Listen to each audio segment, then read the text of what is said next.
In the year 1577, a clandestine plan was taking shape within the highest echelons of English power.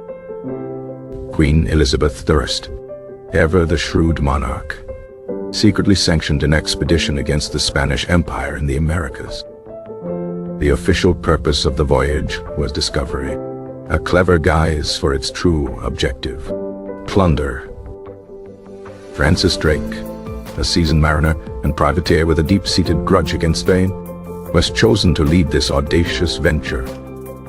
A fleet of 5 small ships was assembled for the perilous journey into hostile waters. The flagship, originally named the Pelican, was a galleon of about 150 tons, armed and ready for conflict. Alongside the Pelican sailed the Elizabeth, the Marigold, the Swan, and the small pinnace Benedict. On December 13th, 1577, after a false start due to bad weather, Drake's fleet finally departed from Plymouth, England. The crew, numbering around 164 men, were a mix of sailors, soldiers, and gentlemen, adventurers. Many of them were unaware of the true, dangerous nature of their mission, believing it to be a simple trading voyage. The fleet sailed south, hugging the coast of Africa before heading west across the vast Atlantic. Tensions began to simmer aboard the ships, particularly between Drake and a nobleman named Thomas Doughty. Doughty, a co-commander of the expedition, questioned Drake's authority and was suspected of fomenting mutiny. Upon reaching the coast of what is now Argentina, Drake made a fateful decision. He accused Thomas Doughty of treason and witchcraft, charges that carried the ultimate penalty. A makeshift trial was held on the desolate shores of Port St. Julian Torti. Doughty was found guilty, a verdict that solidified Drake's absolute command. On July 2nd, 1578, Thomas Doughty was beheaded, a grim warning to any who would challenge Drake. Following the execution, Drake delivered a powerful sermon to his men, uniting them under his sole leadership. To consolidate his forces, he ordered the Swan and the Benedict to be broken up and abandoned. Now, with only 3 ships, the expedition pressed southward towards the infamous Strait of Magellan. It was at this point that Drake renamed his flagship from the Pelican to the Golden Hind. The new name was a tribute to his patron, Sir Christopher Hatton, whose coat of arms featured a golden hind. In August 1578, the 3 ships entered the treacherous, winding waterway that connected the Atlantic and Pacific. The passage was a navigator's nightmare, with unpredictable currents, violent winds, and freezing temperatures. Miraculously, Drake's fleet navigated the 350-mile strait in just 16 days, a remarkable feat. But their relief was short-lived, as they were immediately met by a furious storm in the Pacific. The storm raged for over a month, scattering the small fleet across the unknown ocean. The Marigold, caught in the tempest, was swallowed by the waves and lost with all hands. The Elizabeth, captained by John Winter, was separated and eventually turned back, returning to England a year later.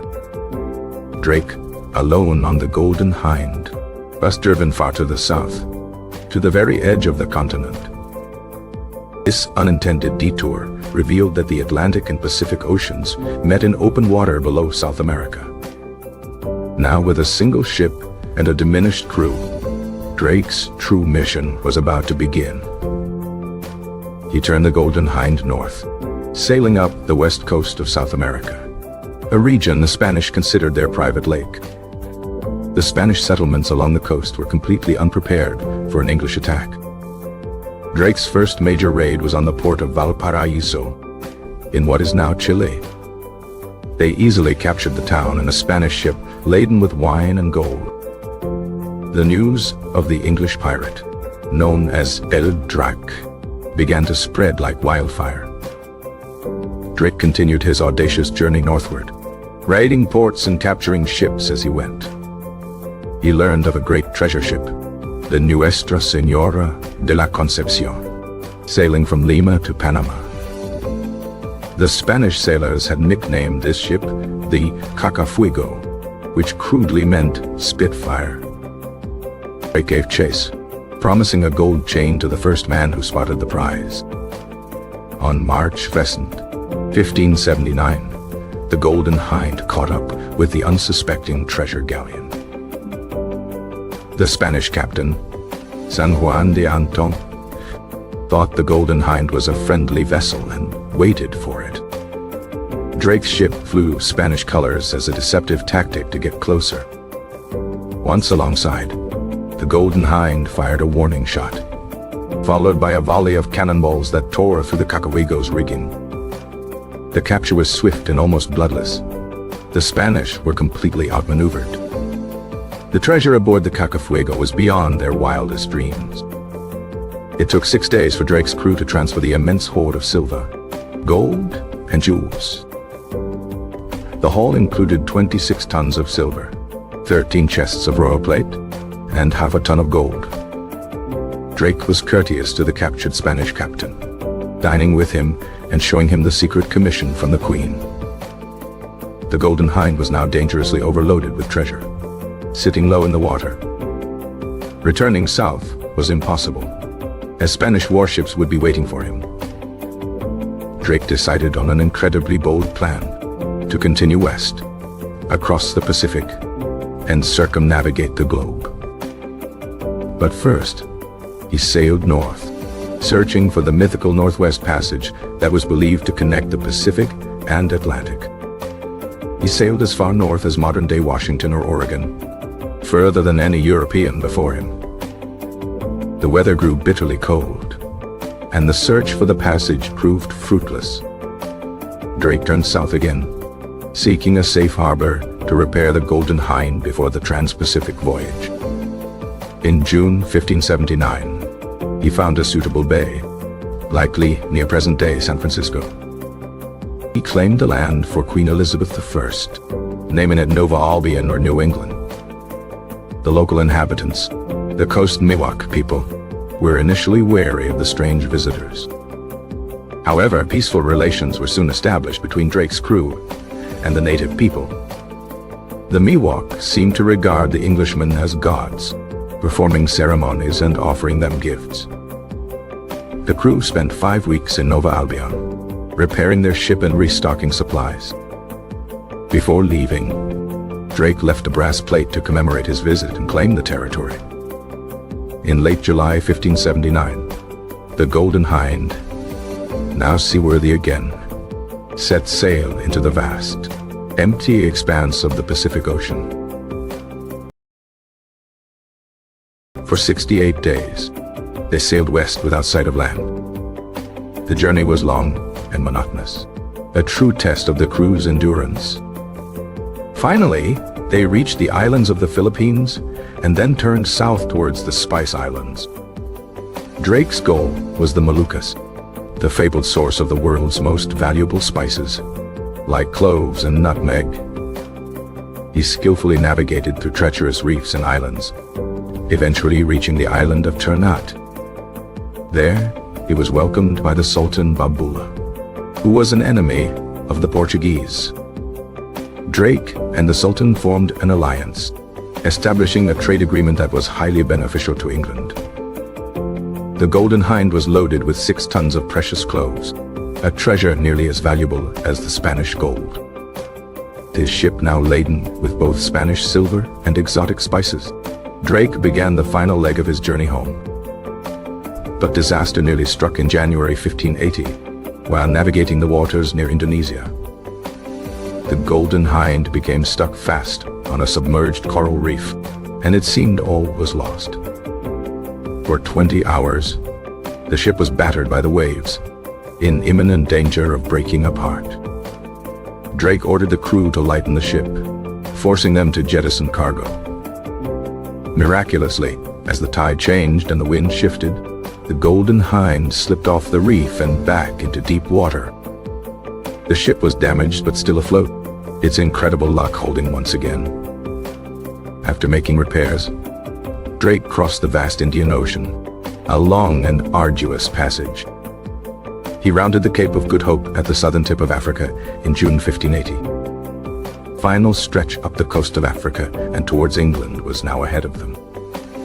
On September 26, 1580, nearly 3 years after they had departed, the Golden Hind sailed back into Plymouth Harbor.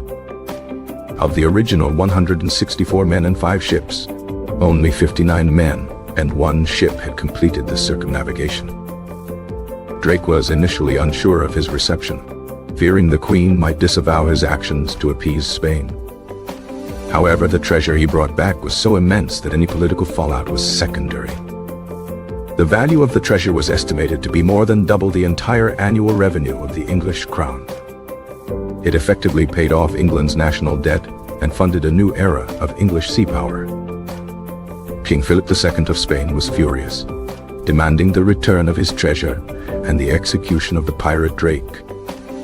Queen Elizabeth I's response was a masterful stroke of political theater. On April 4th, 1581, she visited the Golden Hind, which was moored at Deptford. There, on the very deck of the ship that had plundered her rival, she performed a famous ceremony. She bid Francis Drake to kneel before her. Then, with a gilded sword, she knighted him, transforming the pirate into Sir Francis Drake. This act was a direct and public defiance of Spain, celebrating Drake as a national hero. Drake's circumnavigation was a landmark achievement in the history of exploration.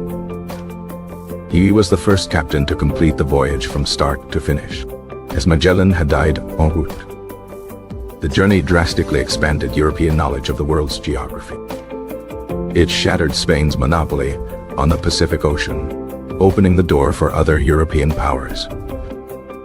The immense profit demonstrated the incredible potential of long-distance raiding and trade. Drake's success laid the foundation for the future British Empire. His story became a legend, inspiring a generation of English sailors and adventurers. The Golden Hind itself became a tourist attraction, a symbol of England's burgeoning maritime might. The voyage was a triumph of navigation, endurance, and ruthless ambition. It was an act of piracy that changed the course of history. The journey began with a fleet of 5 ships, each prepared for a long voyage. Drake's leadership was tested early with the conspiracy of Thomas Doughty. The execution on that desolate shore was a brutal necessity in Drake's eyes. Navigating the Strait of Magellan was a chilling dance with ice and wind. The Pacific Ocean did not live up to its peaceful name, greeting them with a tempest. Being alone on the Golden Hind must have been a moment of profound isolation and resolve. Raids on the Spanish towns were executed with surprising speed and precision. The chase for the Cacafuego was a multi-day hunt across the open ocean. The moment of capture was a stunning display of superior English naval tactics. The sheer weight of the silver treasure was a logistical challenge for the crew. Drake's decision to sail north to Nova Albion showed his adaptability and caution. The interactions with the coast Miwok were a brief, peaceful interlude in a violent journey. Leaving the safety of Nova Albion for the unknown Pacific was a monumental gamble. The doldrums of the Pacific crossing would have tested the sanity of the crew. The alliance with the Sultan of Ternate was a diplomatic coup. The grounding on the reef was a moment where their incredible luck almost ran out. Jettisoning the valuable clothes must have been a heartbreaking decision. Sighting the coast of Africa after crossing the Indian Ocean was another moment of triumph. The return to Plymouth was not just an end to a voyage, but the beginning of a legend. The knighting ceremony cemented Drake's status from a commoner to a member of the gentry. His actions directly provoked the Spanish, escalating tensions towards open war. The voyage proved that a single, well-led ship could challenge an entire empire. Drake's personal share of the treasure made him one of the richest men in England. The story of the circumnavigation became a powerful piece of English propaganda. The journey was a brutal and deadly affair, with a staggering mortality rate. Yet, for the survivors, the rewards were life-changing. Golden Hind's journey was a testament to the era's spirit of discovery and ruthless ambition. The initial departure from England was cloaked in secrecy and deception. Drake's capture of Spanish and Portuguese pilots was crucial for navigating unfamiliar waters. The crew suffered from scurvy and other diseases during the long ocean crossings.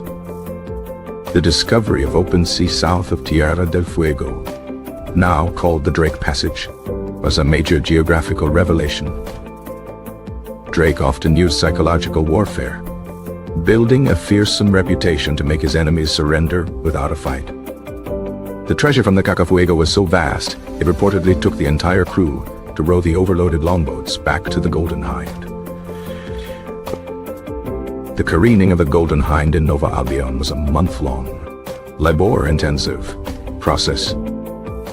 The peaceful encounter in California stands in stark contrast to the violence of the rest of the voyage.